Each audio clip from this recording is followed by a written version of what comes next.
Olá, queridos, paz do Senhor Jesus, como vocês estão? Espero que vocês estejam bem.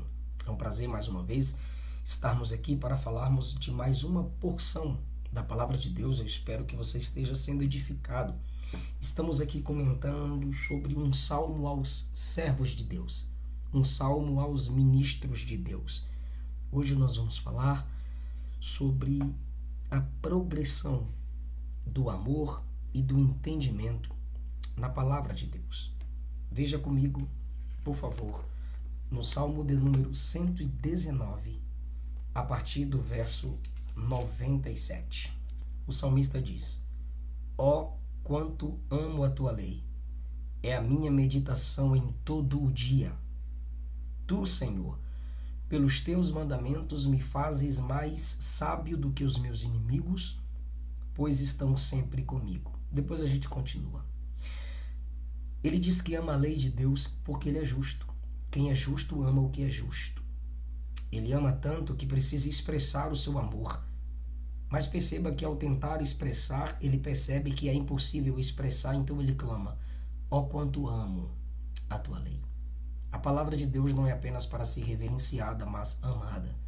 Ela é obedecida porque nós a amamos.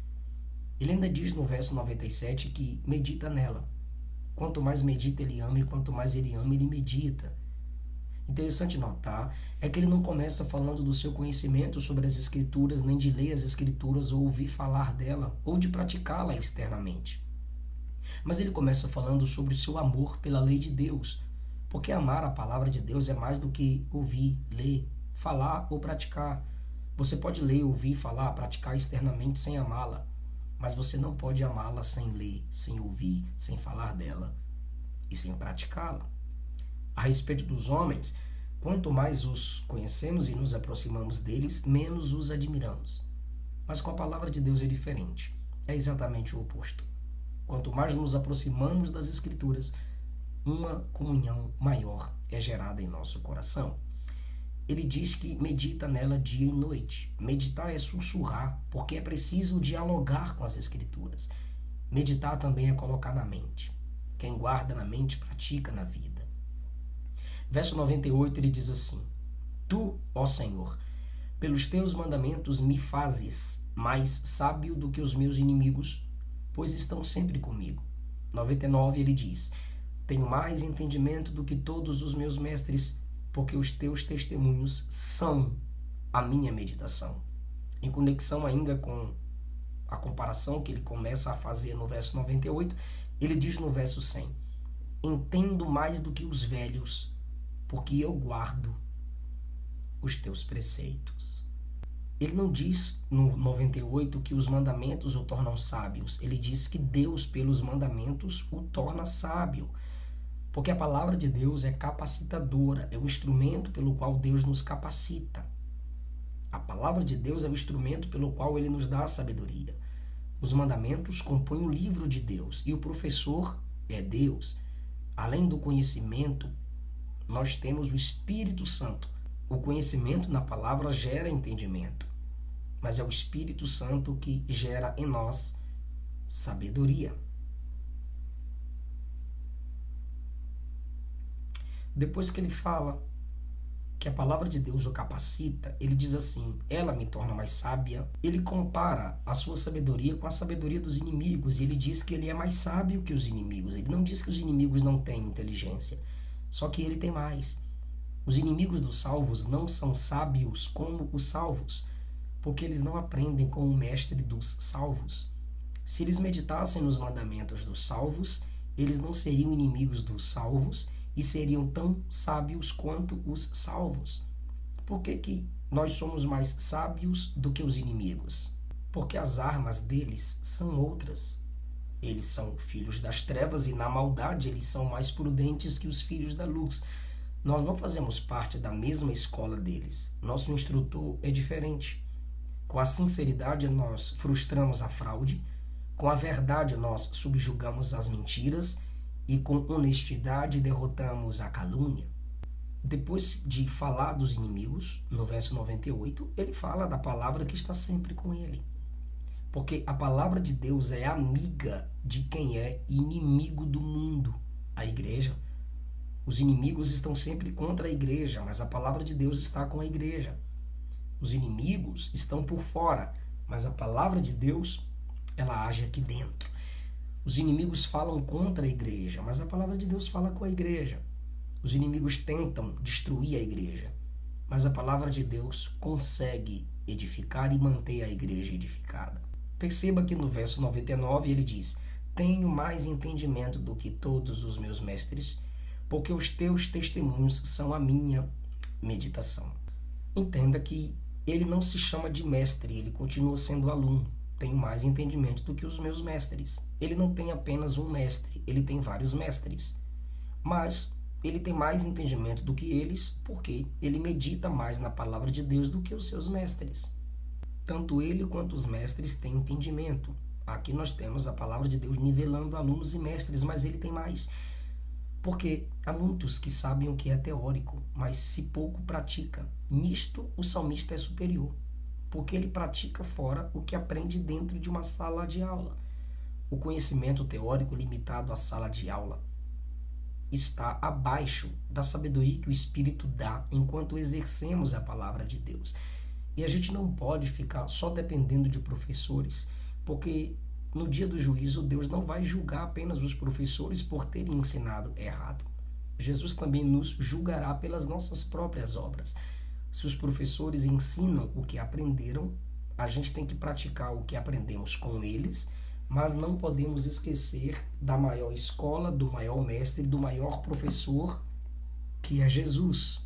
Em Mateus capítulo 23, Jesus deu uma dica para que possamos nos livrar dos professores hipócritas. Ele disse: faça o que eles ensinam, mas não pratiquem as obras deles. Queridos, são as obras de justiça que nos tornam mais sábios do que os mestres hipócritas, pois eles só ficam no campo teórico sem viverem aquilo que prega. Um outro ponto a se comentar nesse verso é que todo aluno estuda para ser igual, mas todo professor ensina com o intuito de fazer o seu aluno crescer mais do que ele. Professores verdadeiros e honestos, idôneos, ficam felizes quando são superados pelos seus alunos, pois eles reconhecem que o ensinamento que eles deram não é deles, é de Deus. E Deus pode sempre fazer alguém crescer mais do que eu. Isso está nos ensinamentos de Jesus. Ele disse que os discípulos dele, crendo nele, fariam obras maiores em alcance do que aquelas que ele mesmo fez. Um mestre precisa se tornar um pai e se alegrar, pois todo pai quer ver os seus filhos crescerem mais do que ele. O mestre de verdade, o mestre cristão, o mestre bíblico imitador de Cristo, se alegra a ver o crescimento de seus filhos, até alcançando mais pessoas com mais velocidade do que ele mesmo. Há muitos discípulos de Cristo que aprendem com outros discípulos de Cristo tementes a Deus, que estão frequentemente buscando a revelação da palavra, e estes são mais talentosos nas coisas divinas do que muitos doutores em divindade que não vivem o que pregam. O salmista está afirmando essa superioridade intelectual porque ele medita nos testemunhos de Deus. Nós podemos sim ouvir os mestres humanos e continuar tolos, mas se meditarmos na palavra sagrada enquanto ouvimos mestres humanos, não seremos tolos, pois a palavra nos dá a sabedoria diária. Davi não está negando a necessidade que temos de aprender com alguém. Ele só está afirmando que o único livro chamado Bíblia, a palavra de Deus, é superior a qualquer conhecimento humano que não se inspire nas Escrituras. Davi também não está sendo soberbo, ele está sendo verdadeiro a respeito de si.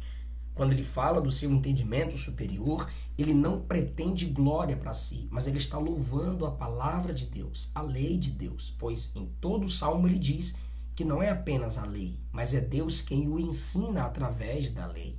Este é apenas um desejo sincero, humano, de apresentar a excelência da palavra de Deus.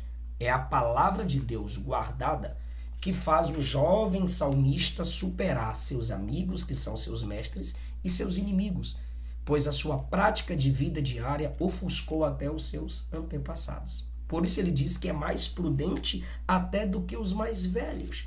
A palavra de Deus ela é superior, ela é incomparável. Davi olhou para a espada de Golias e disse: não há outra semelhante a esta. Dá-me. Agora ele compara a palavra de Deus com a sabedoria do homem e diz: não há como comparar a sabedoria de Deus com as palavras dos mestres humanos. Há quem diga que o que é antigo é melhor. Só que Davi olhou para os velhos e disse: vocês são antigos, mas a palavra de Deus é eterna. A palavra de Deus é a palavra do ancião de dias, do Cristo eterno, que não tem anos vividos, mas todo dia ele é Deus. Agora medite na conclusão comigo, que começa no verso 101 e termina no verso 104. 101, ele desvia os pés do caminho mau para guardar a palavra. 102, ele não se aparta dos juízos de Deus, pois ele aprendeu com Deus. No 103, ele diz que a palavra de Deus é doce na boca dele. E no 104, ele diz que pelos mandamentos de Deus ele alcançou o entendimento e assim ele odeia todo caminho de falsidade. Essas são as decisões daqueles que querem melhorar através das Escrituras, a partir do verso 101. Nestes versos, Davi diz que ele se desvia do caminho mau para observar a palavra de Deus, que é o caminho bom. No último verso, que é o 104 dessa porção, ele diz que aborrece todo o caminho falso. Nesses versos você entende que não tem como acumular a palavra santa sem expulsar de nós aquilo que é mal, profano. Ninguém pode guardar a boa palavra de Deus se não abre mão daquilo que é mal. Queridos, observe que Davi, no verso 101, está testemunhando que ele se desviou do caminho mau para guardar a palavra. Maior prazer ele tem em testemunhar que ele se desviou do errado para guardar o certo. Se ele dissesse que tivesse se desviado do certo para guardar o errado, tinha que ser um lamento. Mas ele está dizendo que conseguiu se desviar do errado para guardar o certo. Isso é elogiável. Ele não se desvia do mal para agradar homens, mas para guardar a palavra. Quando o pecado é evitado, a obediência é aperfeiçoada. É por isso que ele diz que chegou ao nível de alcançar entendimento. Está aí no verso 102 e no verso 104. Entenda que é preciso algo positivo e negativo. Positivo, me desviei. Negativo, não me apartei. Ou seja, ele não se aparta da palavra porque ele se apartou daquilo que o afasta da palavra. No último verso, que é o 104, ele diz que aborrece todo o caminho falso. Pelo entendimento da palavra, ele sabe que todo pecado é uma falsidade. O pecado entrou no mundo porque nossos pais acreditaram numa farsa, numa mentira. Entenda, irmão, corações fiéis não ficam indiferentes diante das falsidades. Crente fiel se acalora na indignação, da mesma maneira como ele ama a verdade, ele também odeia a mentira. Os santos de Deus têm um ódio universal contra aquilo que é falso, contra as posturas falsas, contra o erro que fazem as pessoas cometerem, transmitindo de modo falso a palavra de Deus a ela. Quem ama o pecado está em aliança com os demônios. Mas quem ama a igreja sabe que com quem vive na prática do pecado, com quem incentiva o pecado, não há trégua, não há aliança. Há guerra declarada, com a Bíblia aberta, com exortação, obedecendo o que Paulo escreveu a Tito: calar os falsos e gananciosos. O seu ódio pelo pecado só pode ser demonstrado através do seu amor pelas Escrituras, pela santidade, por Cristo e pela sua igreja. Que Deus abençoe. Até o nosso próximo vídeo. Não se esqueça de se inscrever no canal, de deixar o seu like e o seu comentário. Até a próxima.